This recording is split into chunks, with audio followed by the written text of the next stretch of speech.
ನೋಡಿ ಒಂದು ಕೆಳಗಡೆ ವಿಡಿಯೋ ಹಾಕಿದ್ದೀನಿ ನೋಡಿ. ಈ ವಿಡಿಯೋನ ಪೂರ್ತಿ ನೋಡಿ.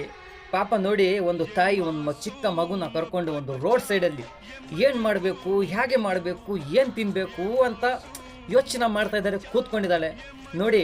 ಒಬ್ಬ ಸ್ನೇಹಿತ ನೋಡ್ತಾನೆ, ಬರ್ತಾನೆ, ಬಂದೇನು ಮಾಡ್ತಾನೆ, ಹೋಗ್ಬಿಟ್ಟು ಒಂದು ಶಾಪಿಗೆ ಬೇಳೆನ, ಅಕ್ಕಿನ, ಏನೋ ಬಿಸ್ಕೆಟ ಏನೋ ಒಂದು ತಂದು ಒಂದು ಚಿಕ್ಕ ಮಗು ಕೈಲಿ ಕೊಡ್ತಾನೆ ನೋಡಿ. ಅದು ಬಿಟ್ಟು ಹಾಲು ಕೂಡ ತಂದು ಕೊಡ್ತಾನೆ ನೋಡಿ. ಒಂದು ಬಾಟ್ಲ್ನಾಗೆ ಹಾಲು ಕೂಡ ತಂದು ಕೊಡ್ತಾನೆ. ದೇವರು ಒಳ್ಳೇದು ಮಾಡಲಿ ಆ ಸ್ನೇಹಿತನಿಗೆ ನೋಡಿ. ಸ್ವಲ್ಪ ನೀವು ಕೂಡ ಪ್ರಾರ್ಥನೆ ಮಾಡಿ ನೋಡಿಬಿಟ್ಟು ಈ ವಿಡಿಯೋನ ಇವಳಿಗೆ ನೋಡಿ. ಆ ಸ್ನೇಹಿತಗೆ ದೇವರು ಒಳ್ಳೇದು ಮಾಡಲಿ. ಭಾಳ ಒಳ್ಳೆ ಕೆಲಸನೂ ಮಾಡಿ ಜನರಿಗೆ ತಿಳಿಸ್ತಾ ಇದ್ದೀರಾ. ಎಲ್ಲರೂ ನಾವು ಕೂಡ ಈ ಥರ ಕೆಲಸನೂ ಮಾಡಬೇಕು ಅಂತ ನಾವು ಅಂದ್ಕೊಂಡಿದ್ದೀವಿ ನೋಡಿ.